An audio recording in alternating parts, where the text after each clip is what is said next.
Basically, our society is based on various established rules. Traffic signals are a perfect example. Red means stop and green means go. That's the rule. Hi there, I'm Dr. 5S Up. Just like traffic signals, all 5S activities have rules. So you can't expect to advance very far if everyone practices 5S in his or her own way and ignores the basic rules. It's important to clarify the rules and details of the program to make 5S a success.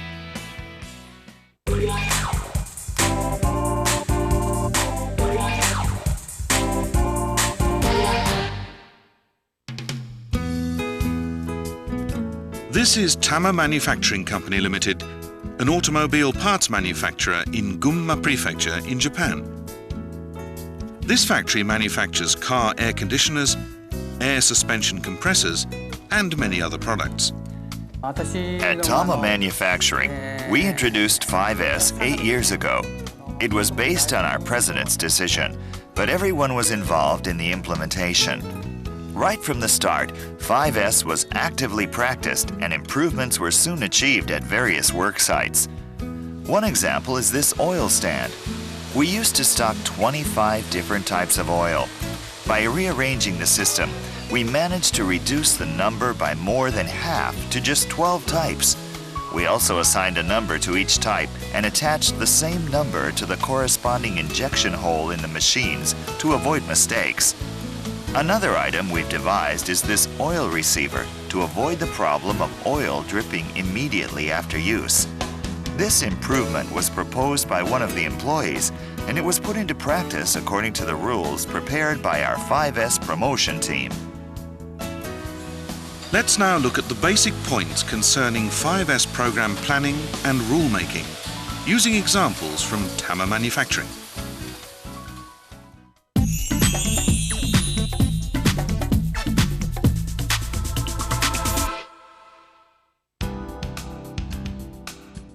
Trash classification has become a very serious issue in the disposal of industrial waste and recycling efforts.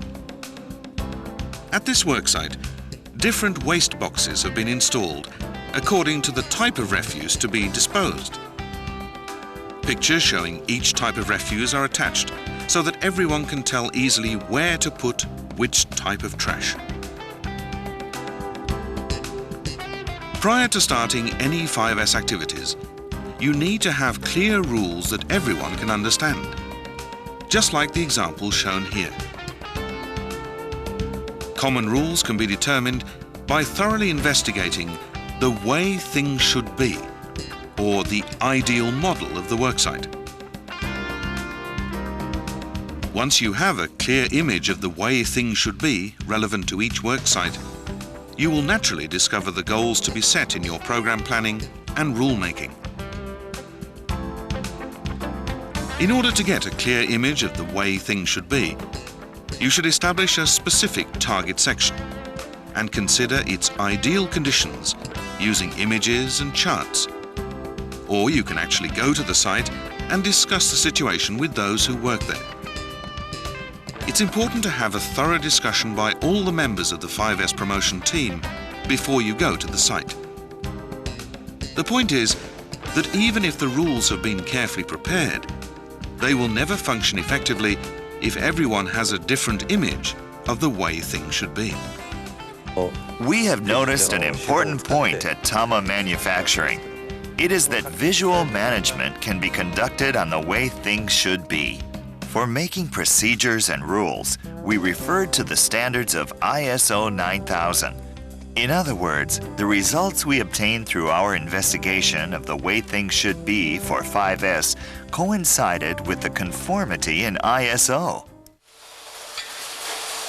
ISO 9000 standards include an item stating, "At each stage of manufacturing, delivery and installment, it is required to identify all the products, ranging from parts and unfinished products through to finished products.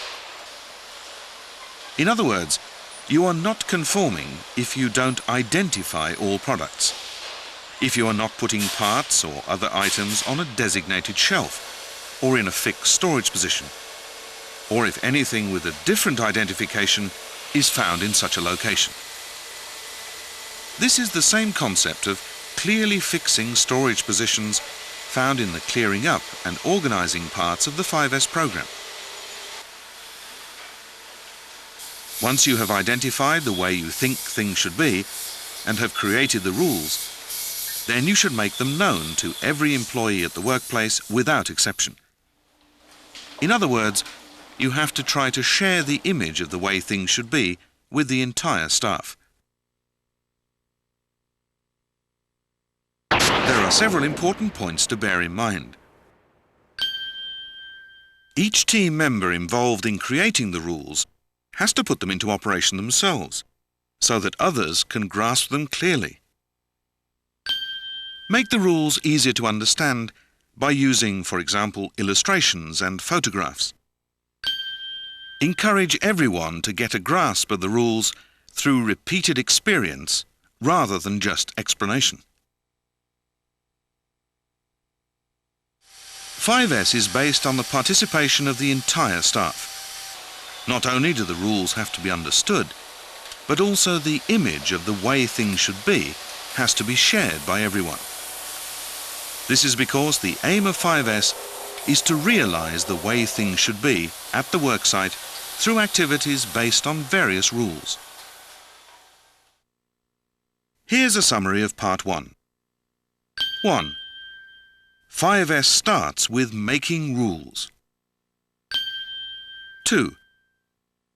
Sharing an image of the way things should be is the foundation of rule making. 3. All the rules have to be fully understood and learned from experience by the entire staff. 4. 5S means to realize the way things should be at the worksite.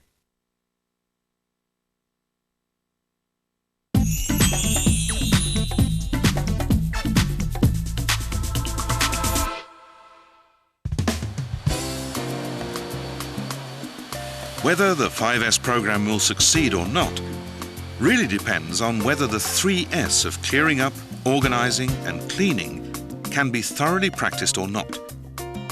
In other words, fully developing the promotion of 3S is the key to success. Therefore, the important point is to clarify the target level for the way things should be in order to be able to say, clearing up has been fully implemented, or thorough organizing and cleaning has been carried out.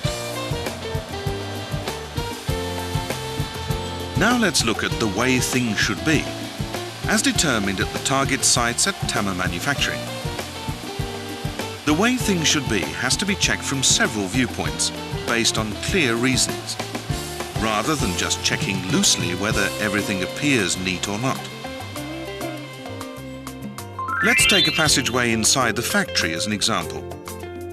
First of all, the clearing up checkpoint here is whether an effective width has been secured or not.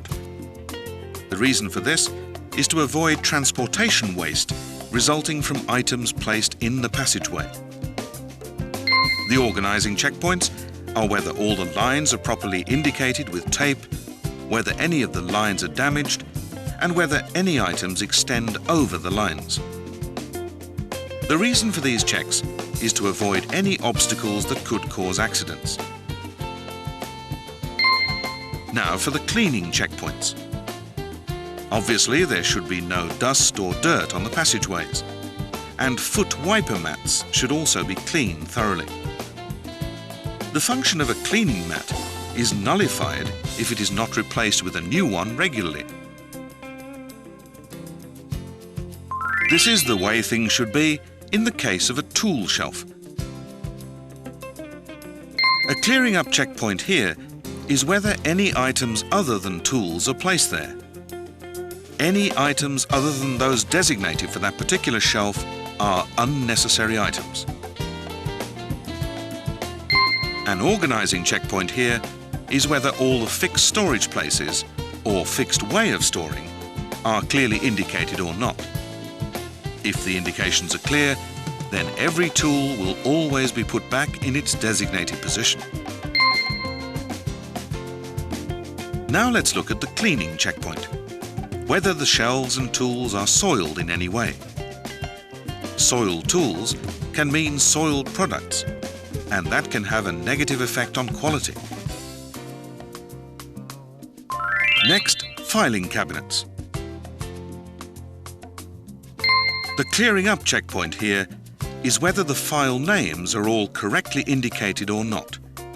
If any files are incorrectly named, you may have difficulty finding the file you want. The organizing checkpoint here is whether all the files are positioned properly or not, and especially whether any are lying down flat. Files not upright can easily become obstacles. The cleaning checkpoint is whether the rails and any other fittings are soiled or not, and that includes every little crook and cranny. What is the way things should be in the case of desks? The clearing up checkpoint here is whether or not there are any unused items, both on the desktop itself and in the area around the desk. Unused items can lead to decreased efficiency, since it may be difficult to find essential items quickly. The organizing checkpoint here is whether the computer connecting cables are bundled or not. If cables are in disorder or hanging down to the floor, dirt and dust tend to accumulate, and this can cause machine trouble. The cleaning checkpoint is, of course, whether the desktop is clean or not. Cleaning carried out before the start of work every morning can be an effective tool in getting people in the right frame of mind. So far, we have been looking at clearing up, organizing and cleaning checkpoints and the reasons for them regarding the way things should be at each target section. In addition to these, Tama Manufacturing has various other improvement sites where the way things should be has been realized through 5S activities. So let's take a look at them now.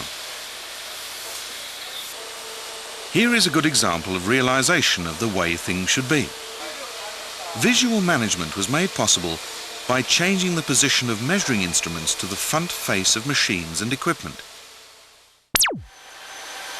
The improvement achieved at this site was installation of a duct hose for sweeping away dust. Here is a site where a safety measure has been adopted. To prevent workers from getting injured by being caught by machines during inspections or cleaning, equipment was installed inside the door that automatically stops operation whenever the door is opened. The workers at this shop floor decided to stop using tapes because they can come off so easily. Now they have adopted a method of putting up signs hanging from the ceiling instead. As you can see, the way things should be can take many different forms. At Tama Manufacturing, they have also placed a lot of emphasis on establishing and realizing the way things should be in the field of stock management. At our workshop, we have improved our method of chip stock supplementation so that the person in charge can check any chip running short more easily than before.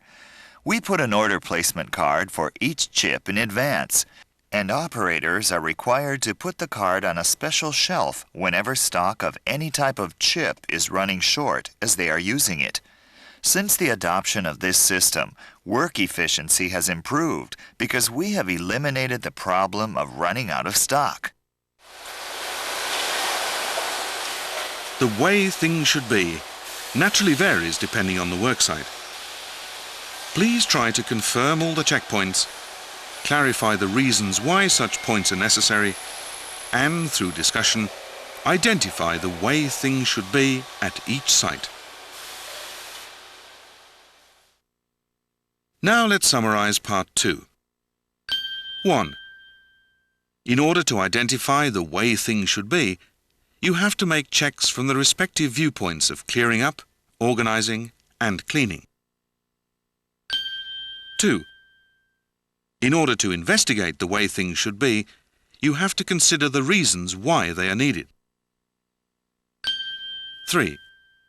The image of the way things should be has to be clarified and shared with the entire staff.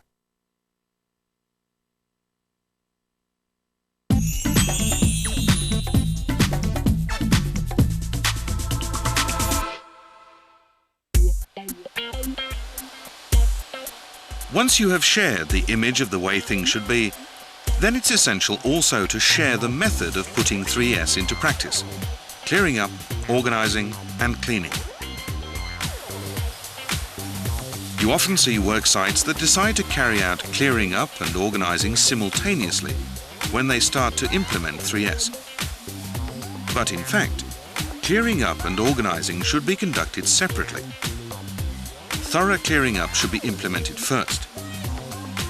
You often hear people say that they think clearing up is no longer necessary because it has already been done thoroughly at their worksite. But clearing up has to be conducted repeatedly. That is the only way that your ability to judge things and power of understanding the present situation can be improved. It's only effective to shift to carrying out organizing after you have completed clearing up to a certain degree. Now let's confirm the basic way of carrying out clearing up. Step 1. There are various things to do before beginning clearing up activities. These include determining the target section, creating the rules, securing a suitable place to put items that are cleared up, and also preparing red labels and a disposal list. Step 2. Now the red label operation can be started. The idea is to put a red label on any item regarded as unnecessary. The process of attaching a label is important because it makes you think seriously whether that item is really necessary or not.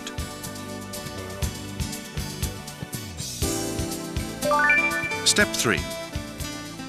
Now you have to take all the labelled articles to the designated place and reconfirm whether they are really necessary or not.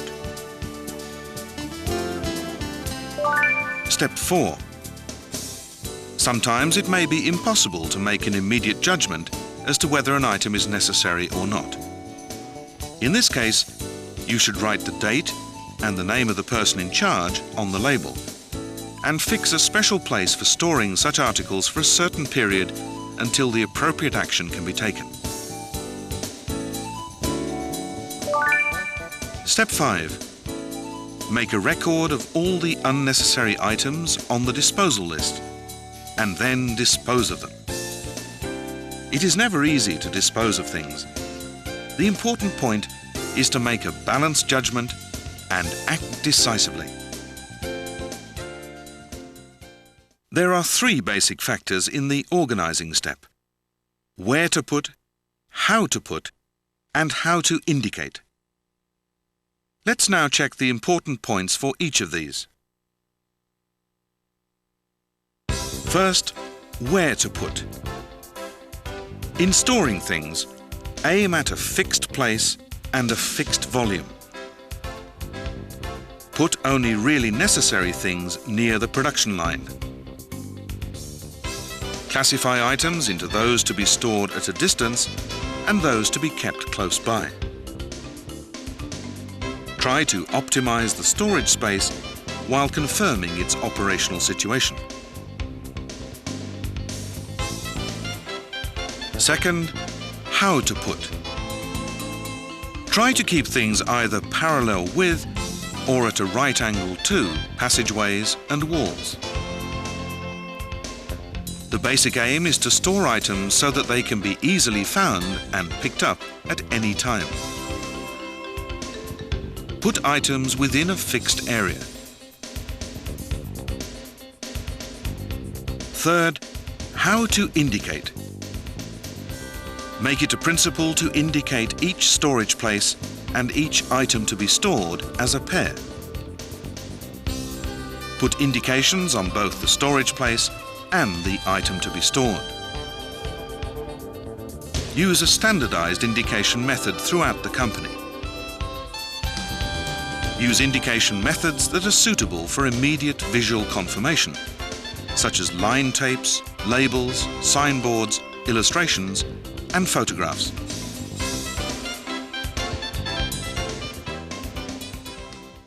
Now let's confirm the basic way of carrying out organizing. Step 1. When you are establishing target sections for organizing, several factors have to be considered before making any decisions. These include the present situation at the site, effects expected after implementation, and the period of implementation. Step 2. First, identify the problems connected with organizing. Then focus on the various problems, particularly regarding whether or not items can easily be found and picked up. Then hold discussions and work on solutions, taking into consideration the location of the site, the layout of machines and lines, frequency of use of each item, and so on. Step 3. Now you can fix exactly where to put, how to put, and how to indicate each item. Using drawings to share the image of the improvement is often very effective. Step 4. Now it's time to start putting organizing into practice and select a form of identification of items that is suitable for the site. Step 5. Now everyone can begin to evaluate the results of the organizing together. If any malfunctions are discovered, have another look and carry out further clearing up. Bear in mind that progress may seem slow when you first start organizing. And there may be employees who say, "We're so busy. Why do we have to do such troublesome things?" The important thing is to persevere with the organizing. Gradually, progress will become apparent, and everyone will start to feel that things are becoming more convenient. And praise and appreciation by others can serve as real encouragement and help to speed up the whole process. Getting everyone to appreciate the increased convenience and the other beneficial effects of organizing is a key point for activation of 5S. Let's now confirm the basic way of carrying out cleaning. The aim of cleaning is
If the initial cleaning process is carried out thoroughly, you will discover that regular cleaning can be done much more smoothly than expected.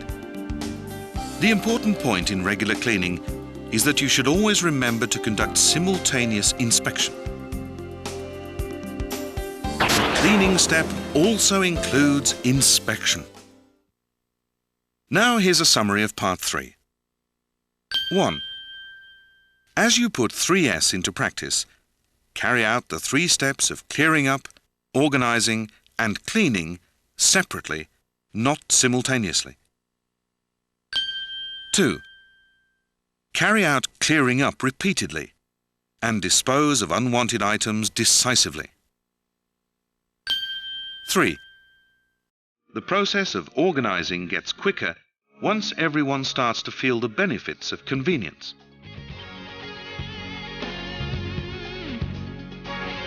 Everyone feeling for themselves the convenience that results from 5S implementation is a vital part of getting the whole 5S program fully activated. And it's also important for everyone to better understand the aims and benefits of 5S through putting the program into practice. In Volume 3, we'll discuss the management and evolution of 5S to respond to changes in the work environment.